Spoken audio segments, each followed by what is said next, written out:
Let me ask you a question. Who is your Nathan? Now, I know that sounds kind of weird. It might be a strange question to ask, but let me give you a little bit of background so maybe you'll have a better understanding where I'm coming from. In the Old Testament, Nathan was a prophet of God, and he was given as a blessing to David to essentially be God's voice. You see, David was king, and God intended for Nathan to help guide him as he ruled. Nathan's name literally means gift, and so that's what he wanted Nathan to be to David, a gift, his voice to help David. Now, Nathan's relationship with David began right around 2 Samuel 7, and it ends at the beginning of 1 Kings. It ends with David's death. Nathan was really a trusted advisor to David because he was very careful in how he approached the king, but he was also pretty fearless in how he did it. The Life Application Bible actually says that Nathan is one of God's controls in David's life. He was a huge help as David was king.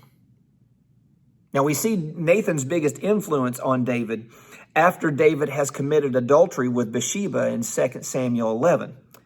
David finds out that Bathsheba is pregnant after a one-night stand, and so he has her husband killed to try and cover up his indiscretion.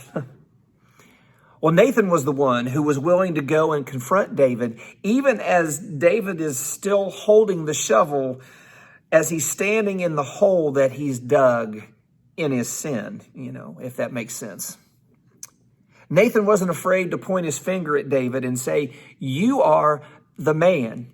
You are the one who has done this."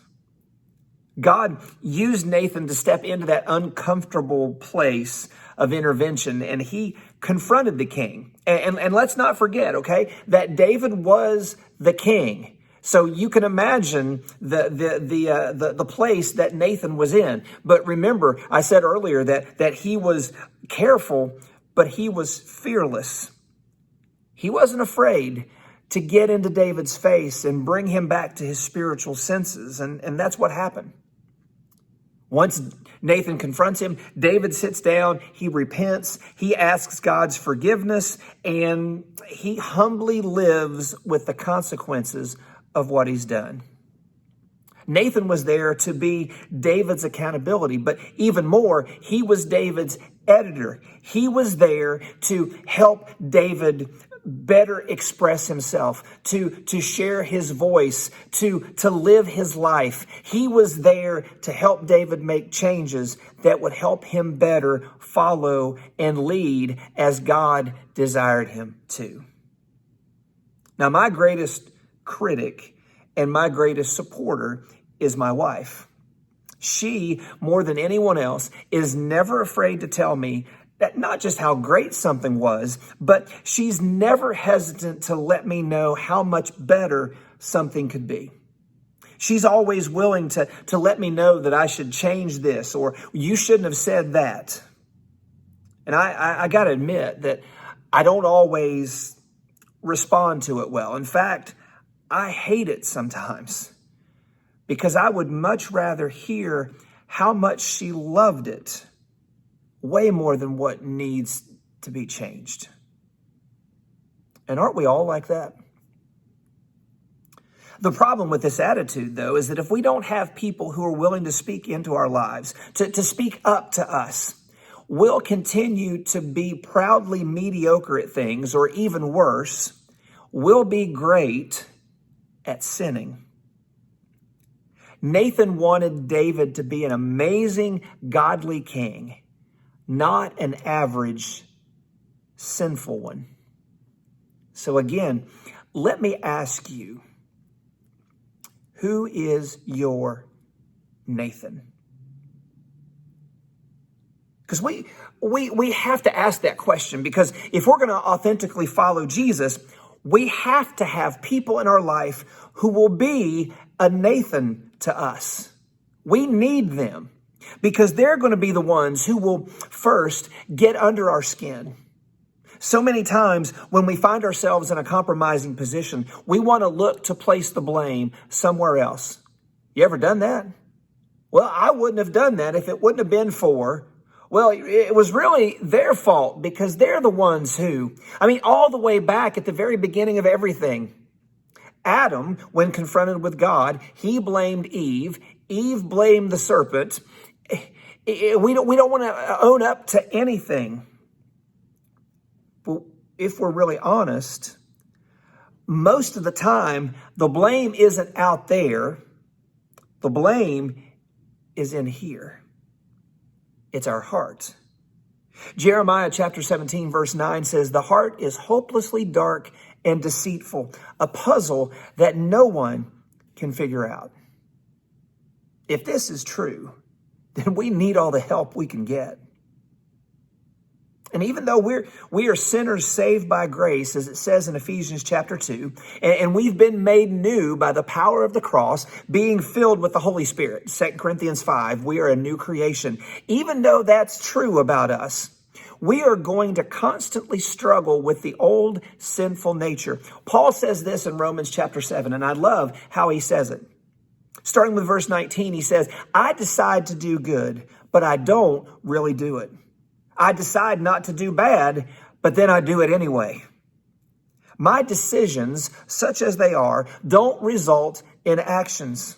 Something has gone wrong deep within me and gets the better of me every time. It happens so regularly that it's predictable.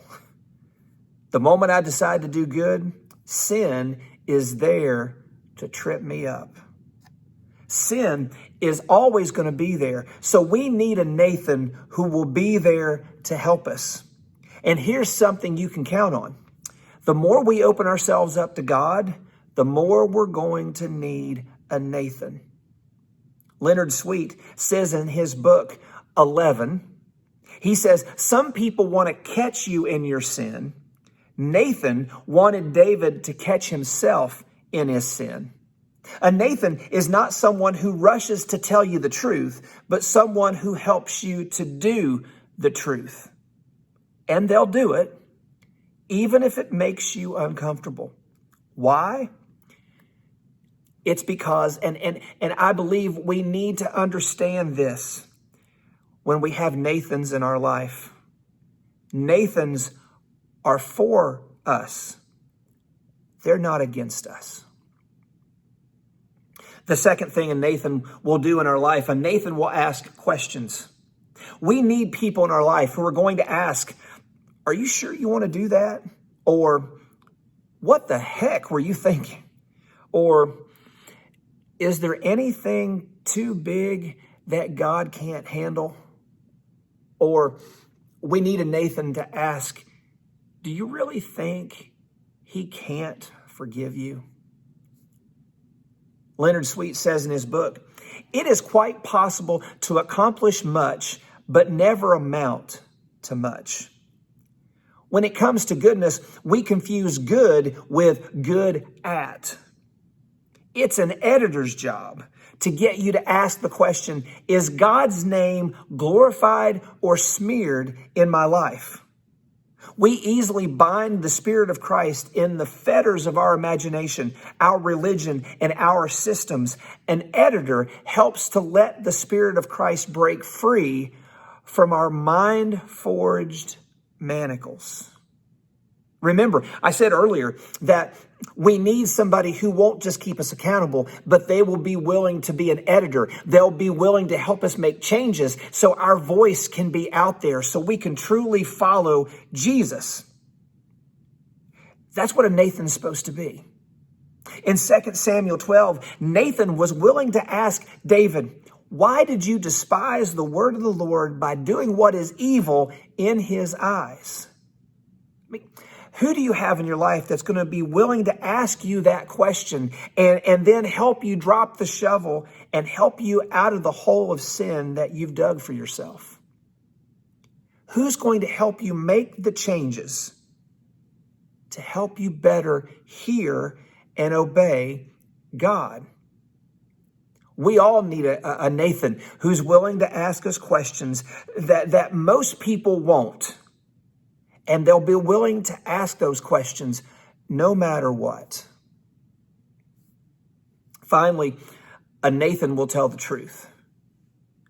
A Nathan will not only help us see the truth about ourselves, but they'll be willing to speak the truth to us no matter how hard it is for us to take. They're willing to help us see the things we can't see for ourselves. Now, back when Wendy and I were dating, when we were going to Chesapeake Christian Church, one of our best friends there was Wes. Wes is now a senior minister in Indiana at a church there. And I'm going to be honest, if you knew Wes back when we knew him, you wouldn't believe that he's a senior minister now. But he is, and he's rocking it, man. He's doing an amazing job. But back then, I don't know if you've got a friend like this, but he was a guy who was willing to do anything at any time. He didn't care. He would do it no matter what. He was kind of crazy. Well, one time a bunch of us were at a local pizza place, and it was the kind of pizza place that served pizza that you had to take a napkin and soak up the grease before you took a bite of a piece of it. It was great pizza, honestly. Well, a lot of ministry happened at that little pizza place, and especially when it came to the students. Well, Wes was there with us one night, and he said, "Hey, watch this." And he decides that he's going to goof off and he's going to mess with Ernie. Ernie was the volunteer youth minister. Ernie and his wife Pam were mentors to us, and they were volunteering at the time, working with the youth ministry there. And Wendy and I, some of us who were young adults, were not just members of this group. We were also sponsors. We helped teach and helped with things. And Wes was one of the students, and he decides he's going to goof off with Ernie. And so he takes, and believe it or not, he did this. He took a mushroom off of a piece of one of the pizzas, and he took the mushroom and he stuck it in his nose, and he put it in there just enough so it was half in, half out. I mean, it was a decent sized piece of mushroom. I mean, it was in there, and it was noticeable. Well, Wes goes to Ernie, and in a very serious tone, he says, "I need to talk to you." So they go over to a booth, and one of the funniest things I've ever seen is Wes pour out his heart about this issue that he's struggling with. And you see, Ernie obviously noticed the mushroom about halfway through their conversation. I mean, Wes is just pouring his heart out, and Ernie, you can see Ernie looking, and then you can see him go, he's looking right at that mushroom, but he's afraid to say anything. Let me ask you, do you think David had a bunch of people around him who were afraid to ask him about what was going on with Bathsheba? You know, they were afraid to ask about the obvious, because it was kind of fishy that Bathsheba moved into the palace and her husband dies and she's pregnant and et cetera, et cetera. Do you think there were a bunch of people around David who could see the truth but were afraid to ask David about it? And let me make it a little more personal. Do you have people in your life that they know you, but they're afraid to tell you the truth? They're afraid to speak up to you? We need to have people in our life who will be willing to tell us the truth no matter how difficult it is, no matter how far the truth is hanging out or how obvious it is, just like that mushroom. We need people in our life who are going to be willing to tell us the truth no matter the cost. Jesus told the disciples in John chapter 8 that the truth would set them free. Well, I wonder how many of us are daily feeling trapped by things we're not able to see for ourselves. And I wonder how many of us need a Nathan who is willing to speak the truth in love to us, as it says in Ephesians chapter 4, verse 15. I wonder how many of us need a Nathan who will be willing to catch up with us, to tell us the truth about the things that we're running from. Well, let me ask you again. Who is your Nathan? Do you have that person? Maybe this morning we need to ask God to bring us someone. Or maybe we know who it is and we need to ask them to be a Nathan to us. We need to give them permission. Or maybe we already have that person in our life. We just need to start listening.